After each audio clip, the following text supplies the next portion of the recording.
हिरण्याक्ष का जब से वध हुआ है तब से हिरण्यकश्यपु परेशान हो गया है, इतना परेशान है।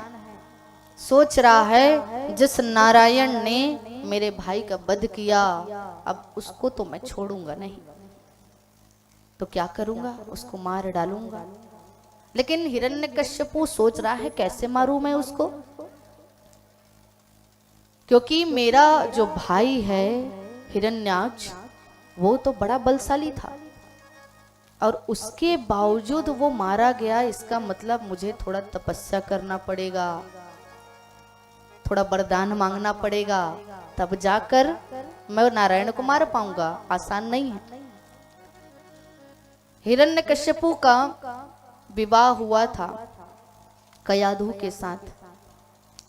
कयाधु तो भगवत भक्ता थी, प्रेमी थी, उनके हृदय में प्रभु का संस्कार पल रहा था। लेकिन हिरण्यकश्यपु अपने उस प्रतिशोध को पूरा करने के लिए अपने महल से बाहर वन में एक स्थान पर जाकर घोर तप किए। इतना तप, घनघोर वर्षा हो रही है। और एक समय तो आया जब इंद्रदेव ये सब देखते हैं ना, कोई तप करने वाले तो घबरा जाते कि लगता है कि हमारा जो सिंहासन है वो अब खत्म होने वाला है, और इसलिए वो प्रयास करते हैं कि किसी भी रीति से इसका तप खंडित हो जाए। घनघोर वर्षा हो रही है लेकिन वो तप करना नहीं छोड़ा। कुछ समय बीते, सोचे कि पानी से कुछ होगा नहीं। अग्निदेव को कहे कि भैया तुम कुछ प्रयास करो। सूर्यदेव का जो तेज इतना दिव्यमान था और अग्नि भी उसमें प्रवेश करके उसके शरीर को इतना जला रहे थे, तपा रहे थे, लेकिन उसको फर्क नहीं पड़ रहा था। देखिए, कुछ आपको प्राप्त करना है तो तपना तो पड़ेगा। या तप लो या ताप लो।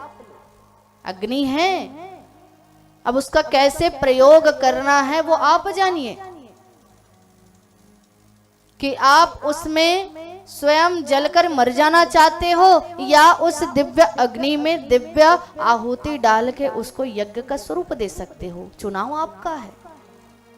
हिरण्यकश्यपु किसी भी प्रकार से जब नहीं डिगे, ब्रह्मदेव को प्रसन्न कर रहे हैं, ब्रह्मदेव प्रसन्न होकर प्रकट हो गए।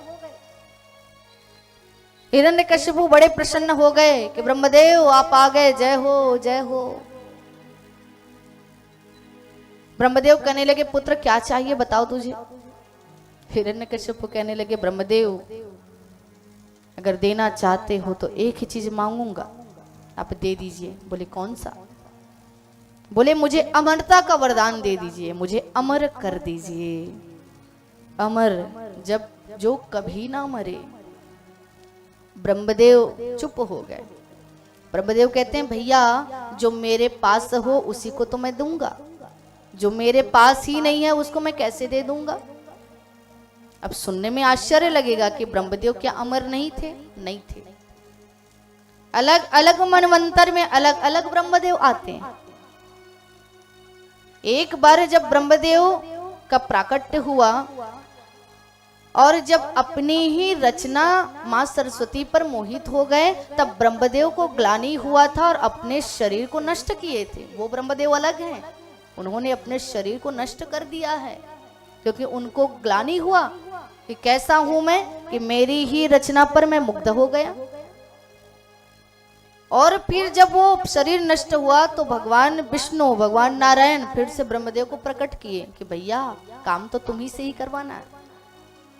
तो इसलिए मानो आप समझो ये ब्रह्म एक पद है, ये इंद्र एक पद है जिस पद पर उनकी योग्यता के हिसाब से व्यक्ति को बैठाया जाता है। जैसे बोलते हैं ना सरपंच, पंच, मुख्यमंत्री, प्रधानमंत्री, एक पद है जिसमें उनकी योग्यता के आधार पर उनको बैठा दिया जाता है। ठीक उसी प्रकार से वो भी एक पद है।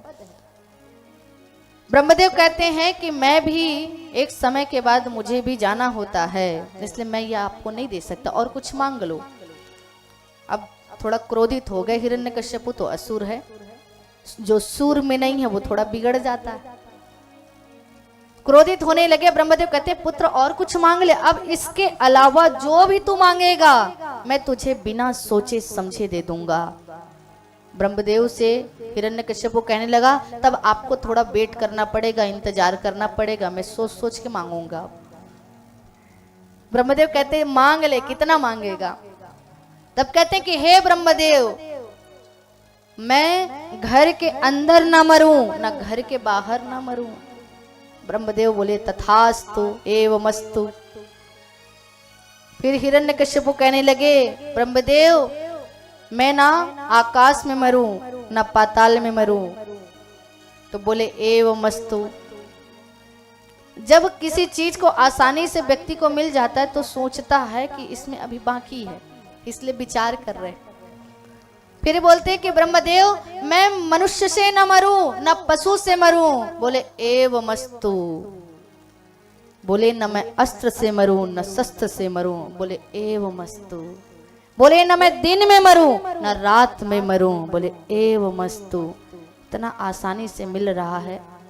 अब सोचे हिरण्यकश्यप, कुछ तो बच रहा है। विचार बहुत किए। अब सोचे भैया, महीना कितना होता है? एक साल में कितने महीना होता है? 12 महीना। वो उसको भी पता था हिरण्यकश्यप को। गिनने लगा, कौन सा महीना है? गिनो तो। अरे महीना तो गिनो। आता है कि नहीं आता है? जनवरी, फरवरी, मार्च, अप्रैल, मई, जून, जुलाई, अगस्त, सितंबर, अक्टूबर, नवंबर, दिसंबर और जनवरी। 12 महीना होता है। तो भैया हिरण्यकश्यप भी गिनती कर लिया था कि 12 महीना होता है, तो यही अच्छा समय, इसी को मांग लो। हिरण्यकश्यप कहने लगा कि ब्रह्मदेव, मैं 12 महीनों में भी ना मरूं। ब्रह्मदेव थोड़ा सोचे। अब उसको जब सोच रहे हैं तो हिरण्यकश्यप खुश हो गया कि यही काम बन गया तो मेरा। लेकिन सोच कर कहते हैं ब्रह्मदेव, सोचे कि प्रभु अब तुम जानो भैया, हम कहां कहां से अपना दिमाग दौड़ाएंगे, अब तुम दिमाग दौड़ाओ। हम बोल देते एवमस्तु। जैसे एवमस्तु कहा, हिरण्यकश्यप जोर से हुंकार मारने लगा, दहाड़ने लगा, हंसने लगा। अरे भैया अब तो मुझे मिल गया। ब्रह्मदेव सोच लिए, अरे तेरे लिए तो कुछ ना कुछ रीति तो निकाल लेंगे प्रभु, मेरे बड़े छलिया है नारायण। और ब्रह्मदेव तो चले गए। हिरण्यकश्यप इधर अपने घर पर आने वाला था, लेकिन जिस समय ये तप कर रहे थे ना, उस समय एक घटना घटी थी। हिरण्यकश्यप घर से बाहर थे, घर पर अकेली थी उसकी पत्नी कयाधु। और इसी का बहाना लेकर जब किसी प्रकार से हिरण्यकश्यप को नहीं रोक पाए ना, तो सोचे कि इसके महल पर हमला कर दिया जाए। और इसलिए इंद्र अपनी सेनाओं को लेकर, देवताओं को लेकर युद्ध करने चले गए थे।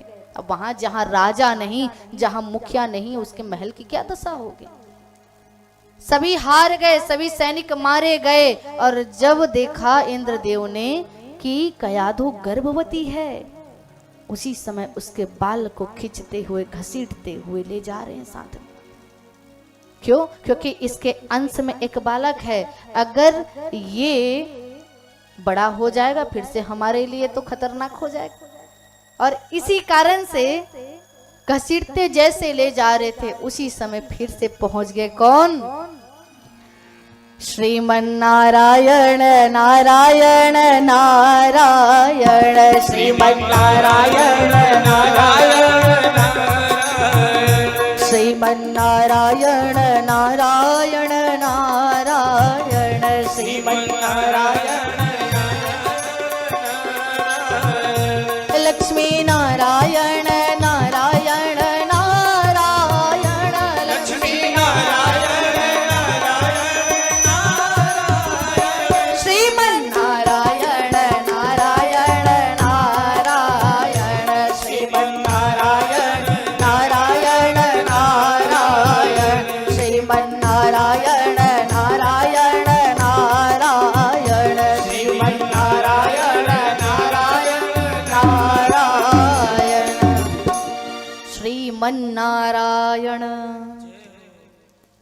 जब स्तुति करके नारद जी महाराज सही समय पर पहुंचते हैं। ध्यान रखिएगा, अगर आपके जीवन में प्रभु का नाम चल रहा है तो भगवान का जो विशेष जो अनुरागी है, भक्त है, वो आपके बचाव के लिए जरूर उतरेगा। और उतरे हैं। कहा, इंद्र ये तुम क्या कर रहे हो?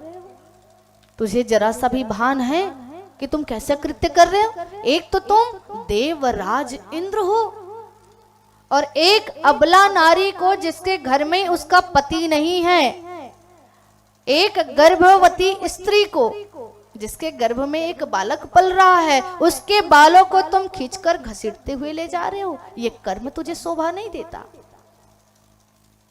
कम से कम सूर वाला काम तो तुम भी कर लेते, देवता वाला काम तुम भी कर लेते, देव हो तुम।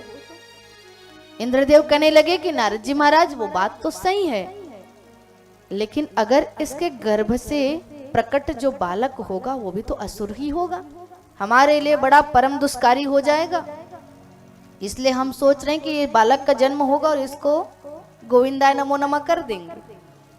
नारद जी कहते हैं यही तो अंतर है, देवता बनने भर से कुछ नहीं होता, बुद्धि अगर कपट में है। लेकिन भगवान के भक्त एक भक्त की पहचान कर लेते हैं। कहते हैं तुझे लगता है कि इसके गर्भ में असुर पल रहा है, अरे तुझे तो यही नहीं पता, तुम्हारे इस गर्भ में भगवान का भक्त पल रहा है। एक ऐसा दिव्य बालक जिसके कारण से जितने छोटे छोटे बालकों के भीतर भगवान के नाम का बीज पड़ेगा, तुम नहीं जानते। इसलिए एक काम करो, तुम छोड़ दो। कहाँ छोड़ दें? कि इसको मेरे पास तुम छोड़ दो। और उसको कयाधु को ले जाकर नारद जी महाराज एक कुटिया में विराजमान कराए हैं और इंद्र को कहा भैया आप अपने लोक की ओर प्रस्थान करिए।